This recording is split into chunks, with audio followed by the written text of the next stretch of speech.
Hey, what's up everybody? This is Richie here, and today I have something I am really proud of for you guys. Essentially what amounts to a fully automatic 8-way mail system, where you can have up to 9 stations across your world.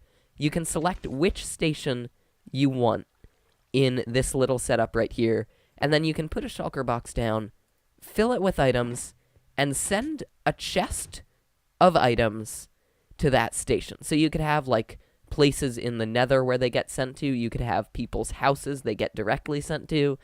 And essentially this makes it very easy and very simple to transport items all the way across your world without really any problems. And I am really happy about this design because this is something I wanted to get done for basically my entire career in Minecraft. But in the past, if you wanted to send a stack of items to someone, you would have to send them one by one. But now, with the invention of shulker boxes in Minecraft 1.11, we can send essentially an entire chest of items to someone in a simple and easy fashion. And the selector right here, you might have seen before. It uses comparators, and it's a little bit tricky, but basically, we take this red point, and whatever this red point is pointing to, based on what you select it to be, of course, is where this is going to go. So if I want it to go to spawn, I can select here. If I want it to go to Wolfie's house, I can select here, and we can go around to whatever we want to, and it's a really cool interface. However, it does only support up to 8 designs, so you can only have 9 stations total, but if you do want to expand that, and if you're a little crazy, I will show you how. So, just for now, we want this to go to the mine. We push this button, and it sends it on its way. And now we're going to go back and look at the redstone. And you are going to be a little bit terrified. It took me about 4 hours to design. But if you built 9 stations like this on your world and made like this crazy mail system, I'm pretty sure everyone on whatever server you were playing on would just be incredibly proud of you. But it's going to take a ridiculous amount of work. I told you the redstone was complicated, and you didn't really believe me, did you? But I have the feeling you do now. This system is one of the most complicated I've designed, despite it being very compact. And what's going on here is pretty difficult to explain. Now, the first thing that's happening is the power is being read from this item frame right here. Essentially, based on the way it's tilted, it will give off a different signal. So right here, we have it straight up. That's basically one signal. This is the second signal. This is the third signal. And it goes all the way to 7, and then turns back to 1. And all that signal is really doing is moving pistons back and forth in order to determine which channel our item is going to go out of. As you can see, we have 8 channels right here, and each one of them can have an item sent out of it. And of course, if you were actually using this mail station, you would take each of these channels and make a path to wherever you wanted to go. And for those of you who have not had experience with making ice channels before, essentially the way you transport items really fast in Minecraft is just making a little channel like this right here, putting ice on the bottom, and yes, it has to be ice if you want it to go very fast. And you just put water down here, and then a pressure plate here, and another bucket of water right there. And continue that forever, so when you throw an item down, it flies, it drifts over that pressure plate, and it keeps going. And basically, all we're doing is opening and closing paths to decide where this is going to go. So we have it on the first setting right now. This piston underneath this block is not activated, and this piston here is activated. If we go over here and set it to setting number 2, you'll see that this piston goes up and this piston goes down. Of course, it goes up technically since it's in sort of a backwards way, but you get the idea. This is deactivated, and it's no longer blocking the water flow. And like that, again, if we turn this one more time, you'll see this piston goes up and this piston deactivates, allowing the water to flow through to our third channel right here. Now I know what you're thinking. Richie, how does this work? You're committing witchcraft here. I don't understand this, and that's okay, because I didn't. for the first 3 hours, and that's why it took me so long to design this thing. But basically, charge is being carried across this setup right here. On these comparators, we have a furnace with one item running into them, and the comparator is in subtract mode. All you have to know about this is it subtracts 1 from the signal. So if we didn't have these, and we had one signal here, it would be carried all the way down, because essentially this comparator would be detecting the signal, and putting the same signal here, which would put the same signal here, which would put the same signal here. But since 1 is being subtracted every time, the effect we're getting is like, say, we activated a signal here. This piece of redstone would work like the piece of redstone that was next to it. It has 1 less signal than this, and this right here has 1 less signal than this does, and it keeps going down. So the signal gets weaker by 1 every time we move along. And the same is true on this side over here, except we start the process just a little bit earlier. Now, right now, this is set to the first setting, spawn, so it's being directed out of this passage. If we turn this lever right now, you'll see a few changes that I didn't describe before happening. First of all, there'll be power to this block, which will activate this piston right here, turning on that piston and extending it, and we'll also carry some power over to this torch right here, which will turn off and retract this piston. Now, this has 1 power right now, and since 1 is being subtracted by this furnace in signal, we're not going to go over here yet. And the same is true with this block right here. But if we bump the power up 1, you'll see the redstone goes up another layer on both sides, and that will continue happening until it's basically maxed all the way out. And that's how this crazy build works. I know it's very, very complicated, but it's also really, really cool, and would be completely awesome if you managed to build a whole set of mail systems on a server. Because the idea is when you send one to a passage over here, it gets collected in, say, another path in another mail system, but that mail system is capable of mailing to all the locations too. So you can send things back and forth across your world.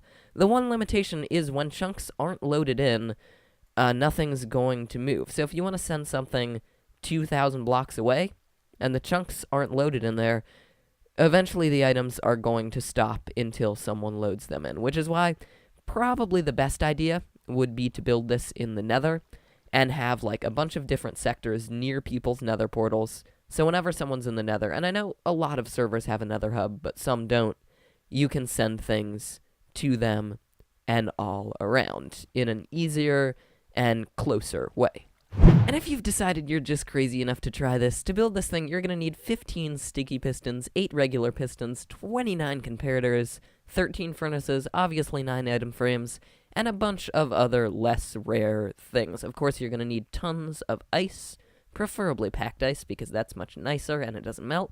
And of course, a ton of building blocks, a ton of stone, and a ton of redstone. Now to start this build, you're going to decide where your wall is, or essentially where you're going to put your item in, which for me is going to be right here. And then we're going to go down 2 blocks like this, and then go out 3 blocks and place 15 ice right here. Now once you have that done, I want you to go over to your first piece of ice, go down a block and over a block, and leave a solid block right here, diagonal to the block right before you started placing ice. From there, we're going to put a sticky piston facing up here, a piece of hardened clay here, another sticky piston here, and we're going to keep going until we use 7 sticky pistons.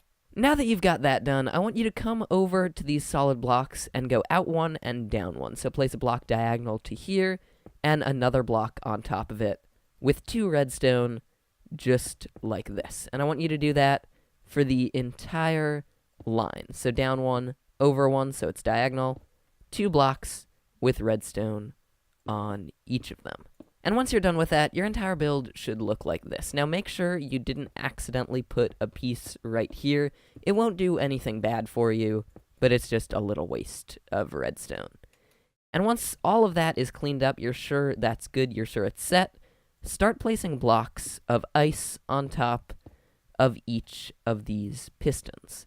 And since this is basically all our lower redstone, we can start to fence in this area and allow water to go into it. So what we're going to do right here is make a wall of solid blocks on this side, just like this, and then one solid block in this middle right here, like this. And don't put blocks here yet, because we actually do have something that's going to go over them. Though actually, that's going to fit right here, so you can put 2 blocks going out if you so desire. And this last piece right here is going to come out in a curve like this. Now that that's all built, we're going to count out 8 blocks right here. So 1, 2, 3, 4, 5, 6, 7, 8. We're going to take out this block right here, and we're going to place a solid block right down there, if we can get to it, with a fence gate on top of it. We're going to take out that block right there, and then we're going to come around to the back and place a sticky piston facing into this fence gate here. So it should look like that. And we're going to take this block out right here and put a solid block of redstone there. So no matter what happens when this gets activated, this fence gate is always held open. And now that that's good, you're going to come around to the back here and place solid blocks of redstone on the backs of all of these. So 2 blocks like this and a block of redstone. And just for convenience, carry all of your ice paths out to this distance, 3 blocks, so that we won't have to tamper with them any later than this. If you want, you can also get stone pressure plates and place them right here in all of your ice channels, and that will make everything good and set up, so you really won't have to tamper with under here until you go to put in your channels. And since all our tracks are set, we're going to go in 1 from this first block right here and place a solid block, and do the same with every single piece you have right here, with the exclusion, actually, of this one, because we don't need a piece in the last track. We're also going to skip a block and put one right here, and then put slabs in between them. Now, these aren't necessary, but they will help you remember what's going on later. And what I want you to do is go out another block with all of these slabs right here, and take an oven, or I think it's called a furnace in US English, and an oven in English, which always annoys me.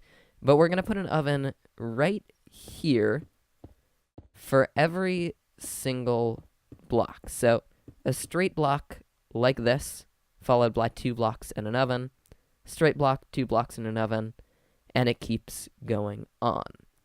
Now, out of every oven, we're going to have a comparator facing toward this slab right here. And on this slab right here, we're going to have a comparator facing toward the next one. And we're going to set every single one to subtract mode and put redstone in between all of them, just like that. So now we're going to go over to the furnaces and put a single item in each one. It doesn't matter what kind of item it is, it just needs to be able to form a stack of 64 for mathematical reasons, and we just need 1 in every single furnace. Hello, Ben. It appears you've messaged me on Steam. I will go check that in a second. But as of right now, you'll be able to tell everything is right when there's a signal coming out of these furnaces. But it pays to double check that there's only 1 in each, because if there isn't, you might screw some stuff up. It might work, but it might not. And from there, we're going to place a sticky piston facing downward. That's not downward.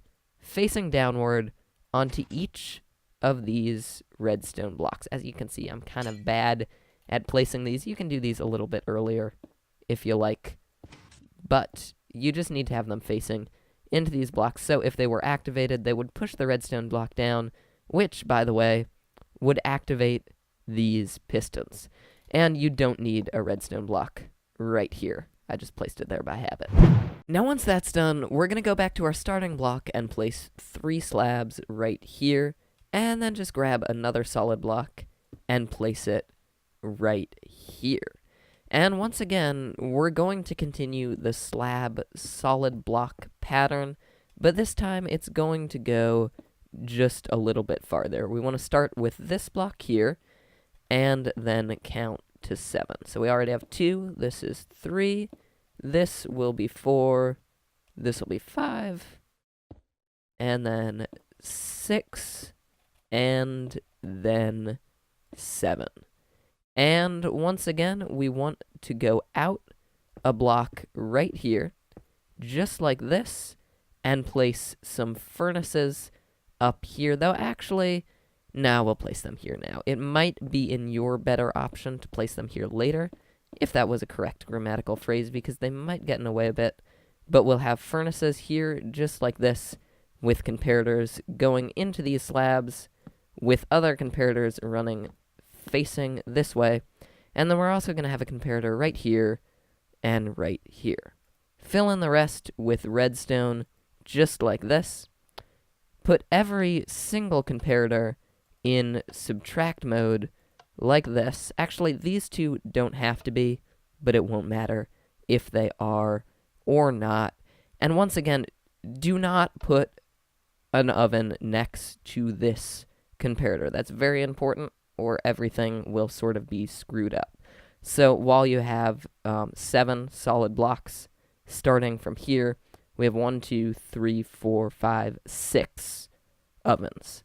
And that's very important. If you just want to lay out for now, because it does get a little bit complicated, just look at this, and it will show you everything you need to do. And now we're going to place a redstone torch on every single one of these solid blocks right here. Now, there is something important you have to do, which is when you get to this piston right here, take another block, just like this, and put redstone down like that on top of it.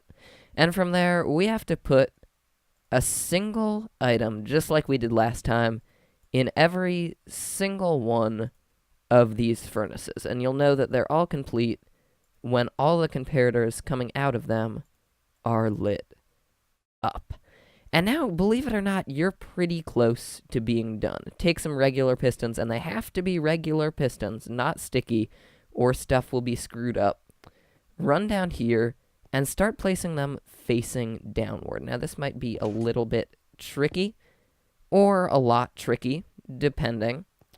But basically, what you want to do is have them facing down toward your tracks. You might have to do it like this. Just place a solid block here and place a piston. Please say this works on top of it. But if it gets really bad, you're going to have to take out your ice pathway and just start placing them down essentially in between these ovens right here. So the oven's up one higher than it. We have a piston facing down.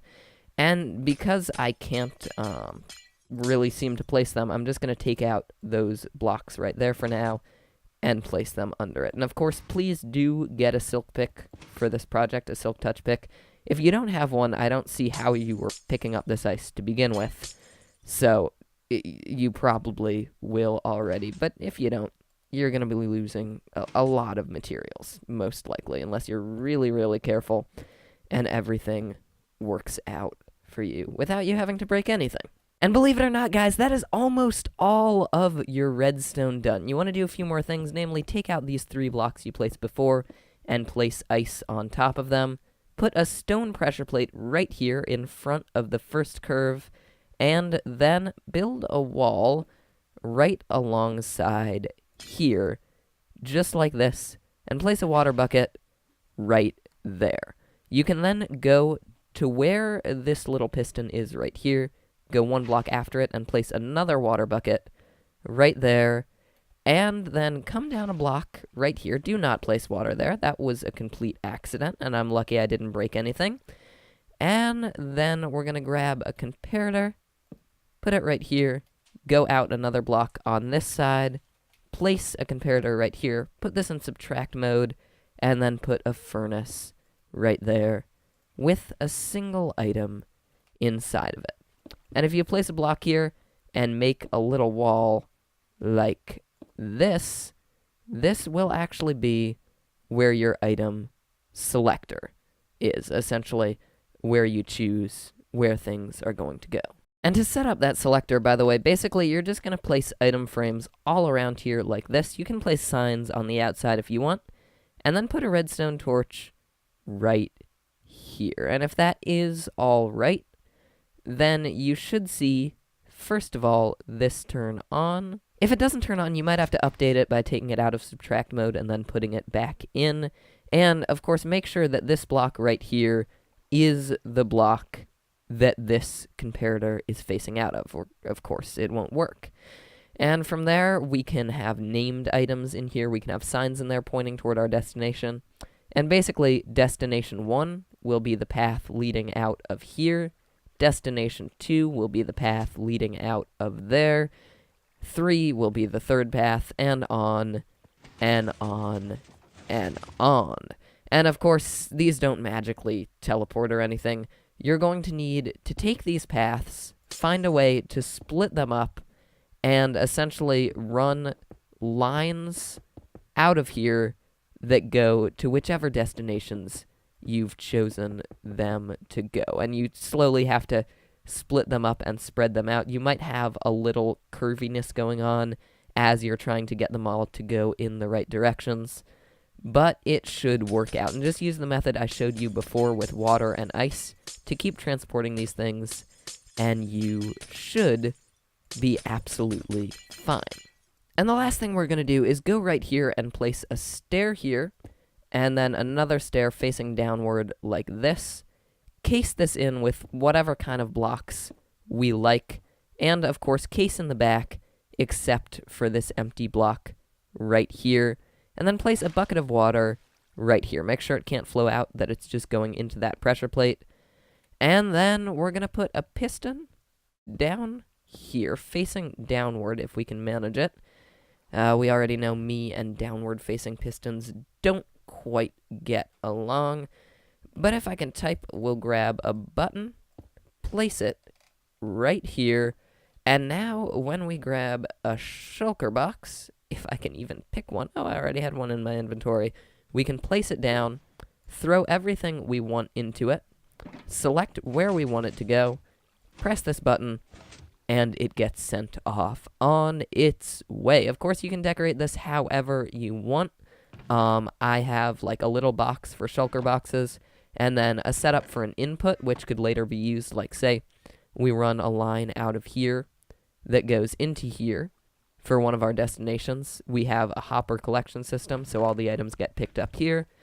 And that's about it. You can decorate this however you like. I really hope you like this design and understand what I'm saying about making paths that go from place to place. So, if this station was destination 1 on this map right here, we would essentially run a line out with water on it that would carry our item into that station. And we could do the same on this side that would make a line into this station.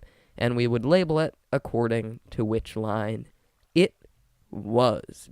But unfortunately, guys, that's just about all the time I have for today. I really hope you liked this video. I had a ton of fun designing it, though it was really, really hard for me to design. It was hard to get my head around making this infinitely tileable. And speaking of infinitely tileable, if you say wanted to make more than 8 destinations, what you would do is set up your last destination to be continued. And that would run into essentially another one of these sorters, say, over here.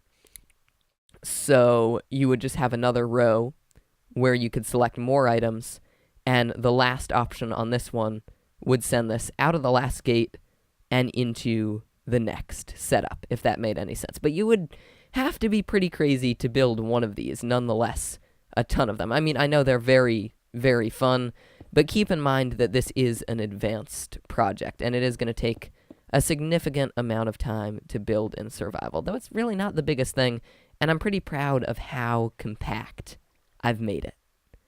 So if you like this video, guys, please make sure to hit that like button and hit subscribe if we haven't already. If we haven't, I think I don't need to hit subscribe because I'm me. Anyway, We are around 470 subscribers right now, which is really, really great.